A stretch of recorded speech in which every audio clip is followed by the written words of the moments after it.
Hello, everyone. This is Shay, Silver Lake. It's 39 degrees. It's March 6th. I did a video earlier this morning when it was 33 degrees. A lot is melting already. It's kind of slushy right here. I can already see the ground. Oh, there's both of Bruce's bones. What's his deal? I don't know why he's packing his bones outside. He usually doesn't. The reason why I'm doing this video is because I just woke up from a nap. Because I was up like at 5 o'clock this morning. I was up a half hour earlier than I normally get up. And when I do that, I end up having to take a half an hour nap later, which is what I did. Bruce did a straight circle right here because that was not me. Anyway, I have to go to the store and get a pint of milk so that Landon... Oh, look how clear the road is compared to this morning. I have a hat on because my hair's in braids. It's like in a bunch of smaller braids. So it's kind of cold out. Oh my goodness, try to get to them. Okay, anyway, about this dream. Okay, so I was walking and this lady, and it was like I knew her, but I didn't know her. And she said, "Hey, I have something for you." So I was like, okay. And she's like, "Come inside." And so then I went into her house, and her whole living room was like earth tones, which I love. Like she had this really soft looking, beautiful chocolate brown couch. And her floor was all old wood that was just polished so beautifully. And on the floor were two little girls. And I knew that they were not related. I don't know how I knew it, but I knew that it was like I knew them, but I didn't know them. But I knew that they weren't related and they were about the same age. And she had like this really old suitcases on the floor, but they were like nice, but you could tell that they were like vintage. And the girls were like sorting through costume jewelry, and they were allowed to pick several items of this costume jewelry that she was letting them have. And I remember thinking, oh, that's really nice costume jewelry. Like, those are really cool. And then she tells me, she's like, "Come here," the lady. And so I go over to where she's at, and folded on the end of the couch is something that she had crocheted. And she says to me, "Me and my friend, we made this for you. We get our inspiration to make these designs from different people. Like, we look at the person and then we're inspired to make this." And she lifts it up, and it's a jacket. It's like a full length crocheted jacket. And it wasn't heavy at all. The back of it was in two pieces because it had like a slit up the back. And it was floor length. And it was like done in this really beautiful gray. And then the sides of it were done in this off blue that matched the gray. And then the front was like a brown, but it was like garden brown. And then to tie it together, my mom always called them, oh, look, a branch broke. My mom called them frogs. And they were like these ties, and they were done in like ochre. Like, that's the best color that I could possibly... Oh, Carl must have been here. It was done like in an ochre. Look at that branch is broken.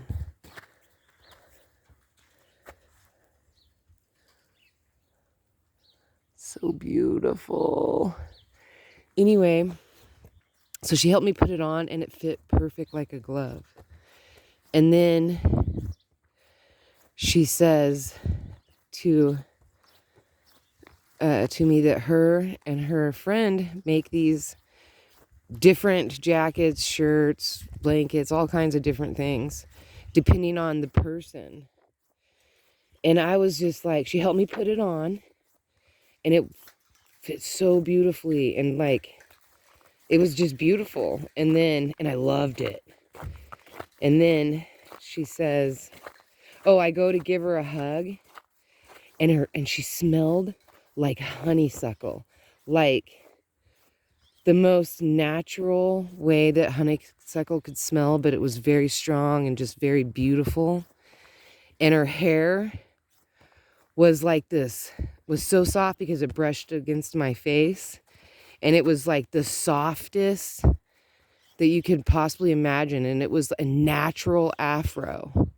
And then our hands, when we came apart, our hands came together, and I was holding her hands, thanking her.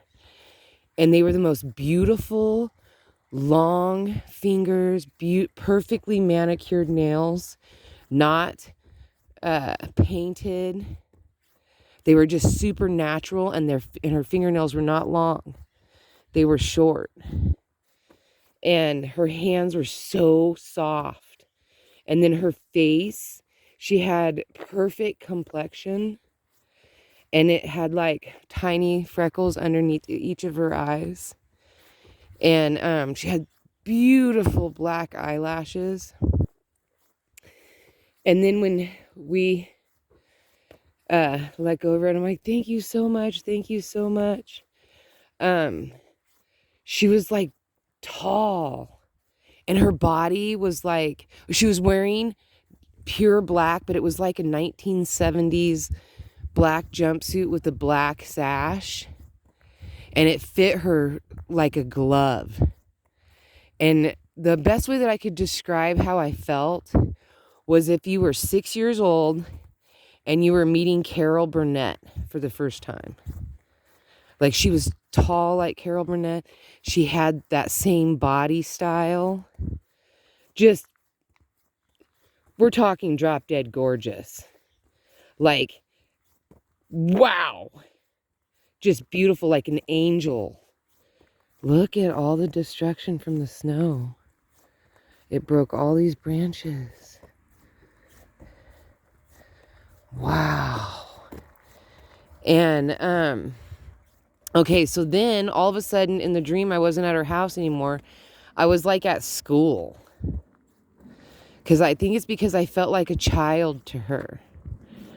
And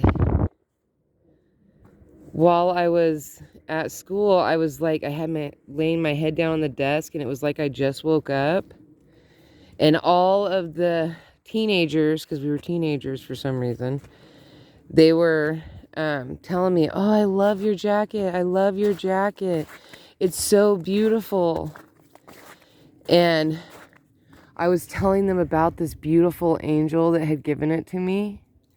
And then I went outside, and I was standing in front of this building that had all these stairs that were really steep, and the building was so old. And then when I looked to the right of me, it was like I was on a cliff. And then I was overlooking the Charleston Harbor in Charleston, Oregon. And then I looked even more to the right of me, and I saw this blue van, and she was in the van, the woman.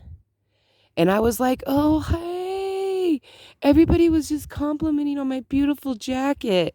And she said, this is my friend. And then he got out, and he was this handsome, tall man with peppered white hair. And he came over to me, and he was telling me that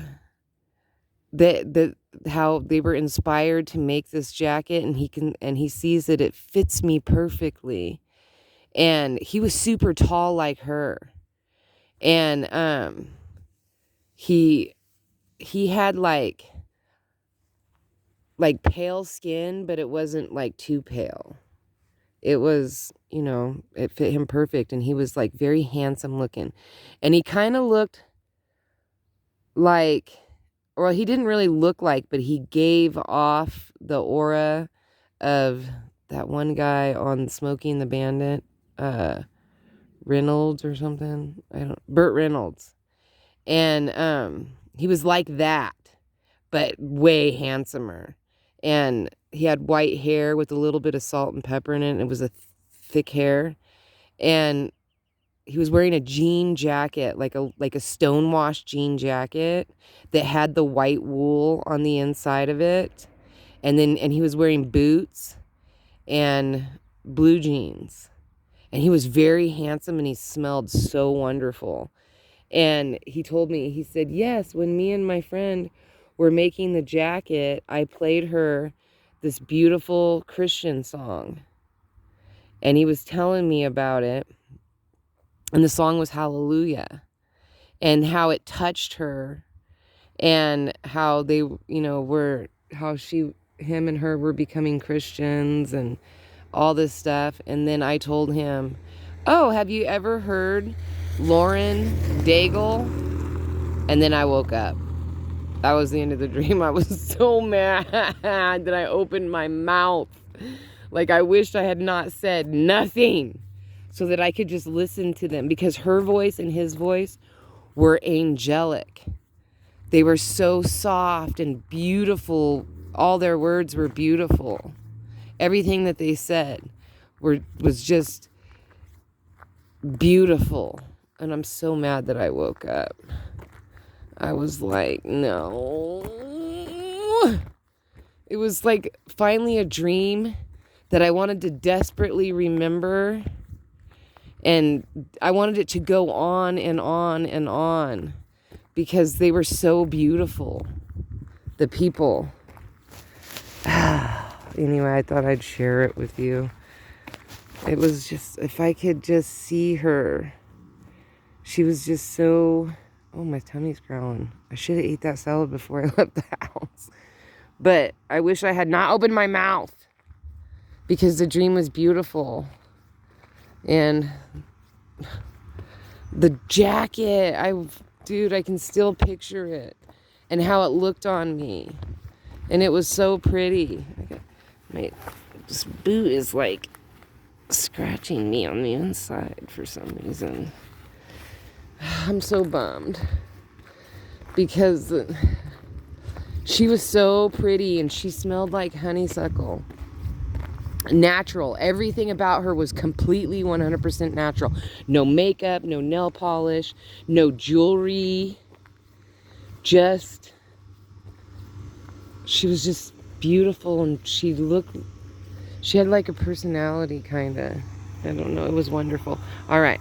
That's the person from Late for the Prepper Party, so I'm going to talk to him. Hey, talk to you later. Hey, neighbor. Bye.